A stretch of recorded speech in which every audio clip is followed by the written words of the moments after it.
So this is the iPhone 16 Pro, and I've had it since the launch day of the iPhone 16 series, and you're going to find out in this video by the end everything you need to know about it from a user who's had it for 9 months, and if this is the best one or not.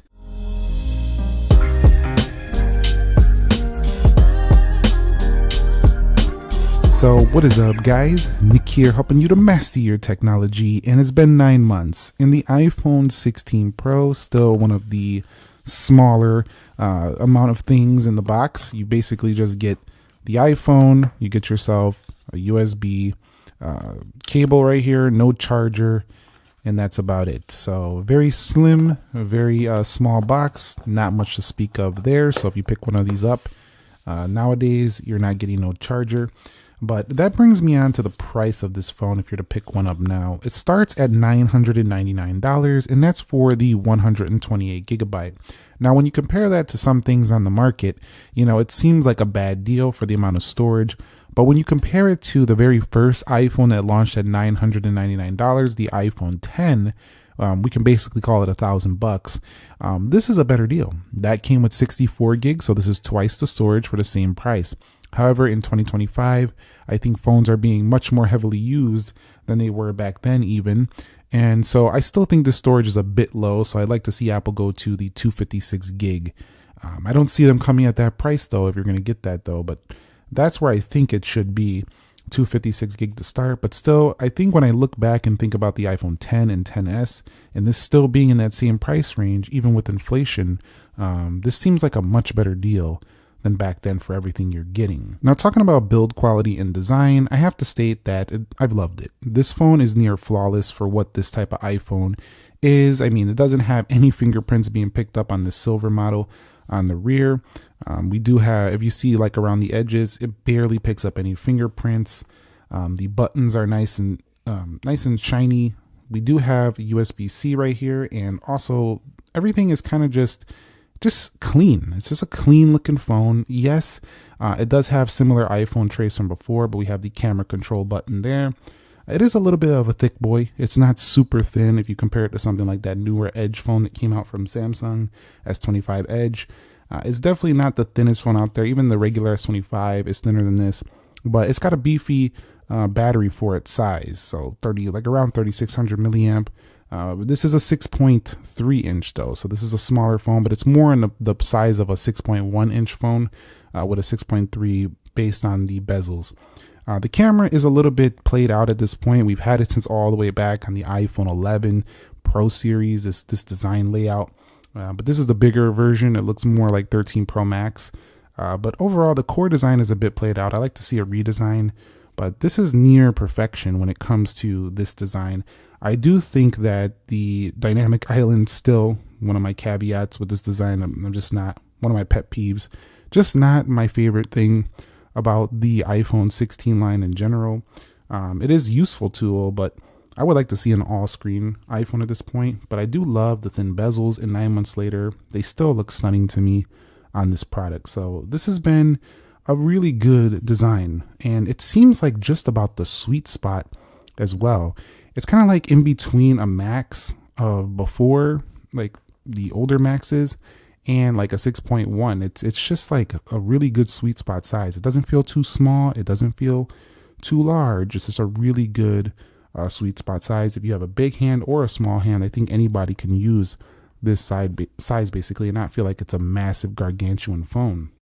Now, when it comes to the display quality itself, it does get very bright. It also has nice True Tone. It does err a little bit on the yellowish side, I would say, at least the model I got here. But definitely very well tuned colors. It's nothing out of the ordinary. I think if you do enjoy an OLED display that isn't overly vibrant, you'll really love this, but you still want some saturation, I think you'll really love this panel. It also has pretty sharp text as well, although the dynamic island you could see does get in the way of reading some text up there. But definitely it doesn't seem to bother a lot of people. These phones still sell in the millions, and reading things on here has been quite a bit of a joy as well because of tack sharp text. I do like the fonts in iOS as well. The fonts are just really nice. They remind me a lot of laptop, like the MacBook font. So I really enjoy the font on here as well. And because of the aspect ratio, there's enough space on here for content to spread out. Even comparing this to like a Plus or a Max, those don't display much more content than this, even though it's a smaller phone. And we can not split screen, but that's okay because this phone is a smaller version. I more expect that on the Max, but we still don't even see it there. The display, though, is not going to be the highest pixel density of anything on the market. There are sharper and brighter phones. So if you want even brighter than this and sharper than this, you got to look elsewhere. But this generally doesn't have much of an issue. It has occasionally dimmed it for me a couple of times, but it's been very, very rare. Nothing like before. Like the 14 Pro and 15 Pro would dim much more often than this. It has like this auto dimming when the heat gets too high. Especially if I'm using certain cases, it seems to overheat in certain cases, but throttles back a bit and lowers the display brightness to get it back to temperature, so it's no real big issue. Now, software, I'm still on 18 for this phone. This is my main iPhone right now, and if you want to see why I switched to the iPhone 16 Pro, I'll leave a link to my second channel where I covered that topic exactly, why I switched to this phone. But I'm staying on official production software for now, as iOS 26 is going to be on my other iPhone 16 Pro Max for testing. This one just runs way more stable, obviously, and I don't know if I'm liking iOS 26 more than iOS 18 over here, but it's been pretty fun to use. I mean, it's kind of boring. There's not like a lot going on for this software, but it gave you more tinting options than ever before. Of course, you don't get the lighter tints like in the newer version, but definitely it was enjoyable, at least that we had that. You can see sometimes it could take a second to tint everything out, but generally speaking, the iPhone 16 Pro has been a really, really stable and good experience. Software updates come in pretty regularly, and again, the widgets are nice on here. You got your core applications from iOS that are very well polished and updated regularly, so the general experience has just been pretty good overall for this. Early on, we had some bugs, but they've been basically worked out at this point.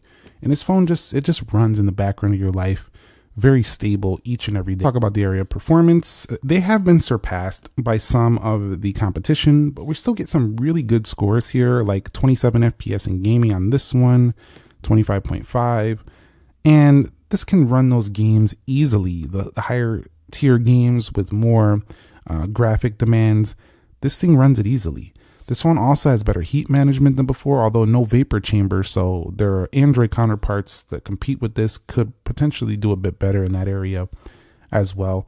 But I just don't have any lag, and no matter what games I'm playing on board here, it just runs like a champ, and that's what you would expect from an iPhone. So this one to me has been a nice performance boost over the 15 Pro, just feeling a little bit more stable, a little bit more ready for heavy use than the prior versions. And we're getting a downloaded update right now. Every time I try to show an example in the video, there's a new update. This is what I'm talking about. These applications on iOS, they are consistently updated so frequently. In fact, if I do a video yesterday, I come back and I do a video today, there's already a new resource, a new update.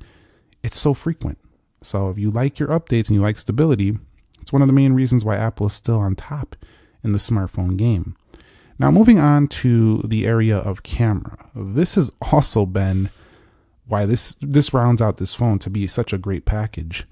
We have, of course, iPhone cameras have been good for years, but you have the 48 megapixel ultra wide as well now.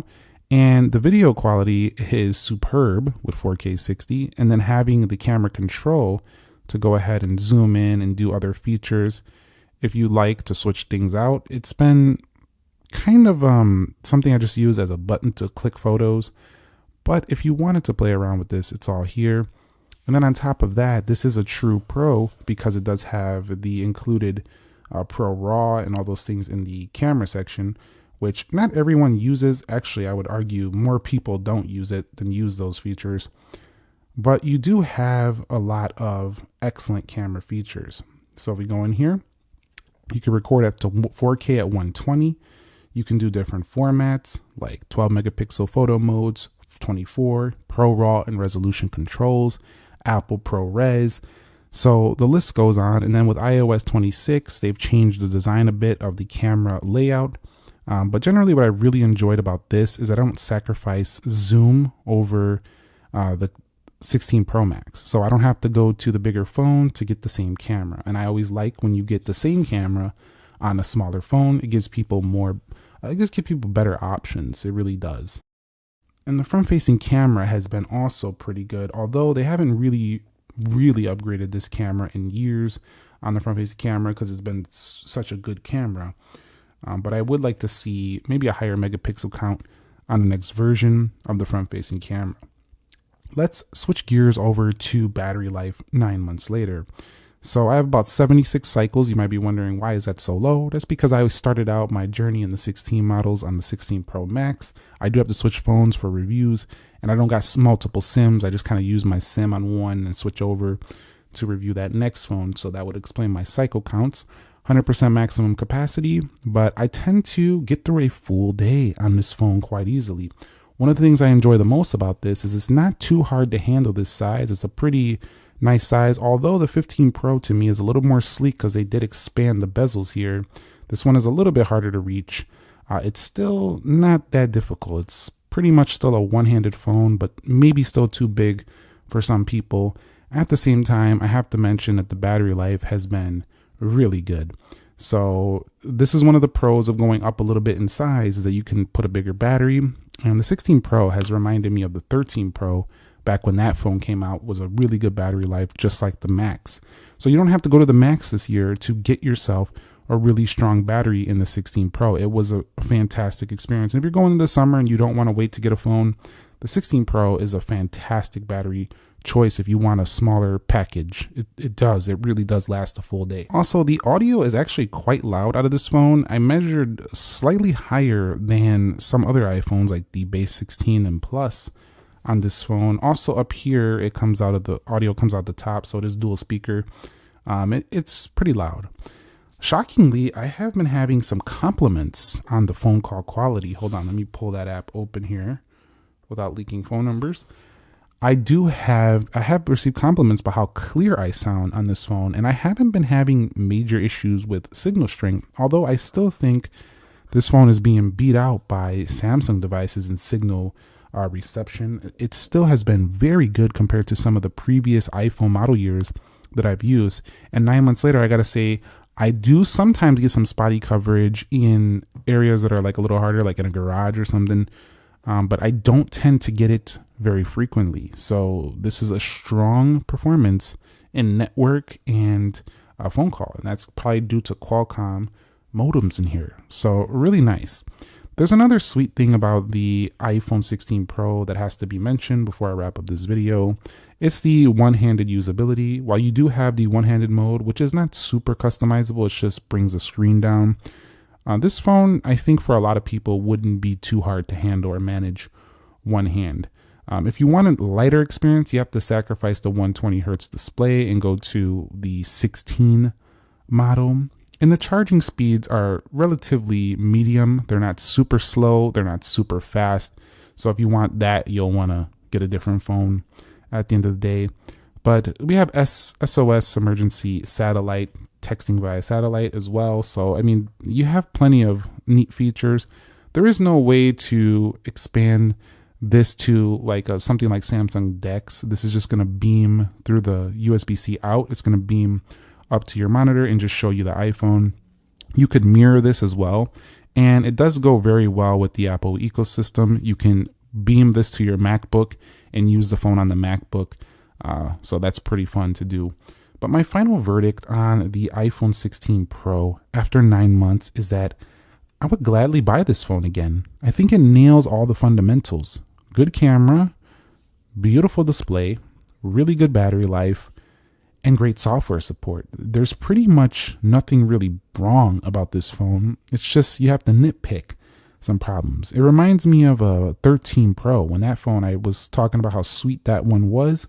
Then the 14 Pro came with screen dimming issues I found, battery life issues. The 15 Pro came, sleeked it down, didn't have quite as many issues, but it got too hot because it was so slim and had worse battery life than this one right here. So this one extended the screen, gives you better battery life, better thermals, it's just all around. It's a great phone right here, the 16 Pro. It's not overly exciting, especially on video, but it's one of those things that you use day to day and you appreciate it for what it is as time goes on.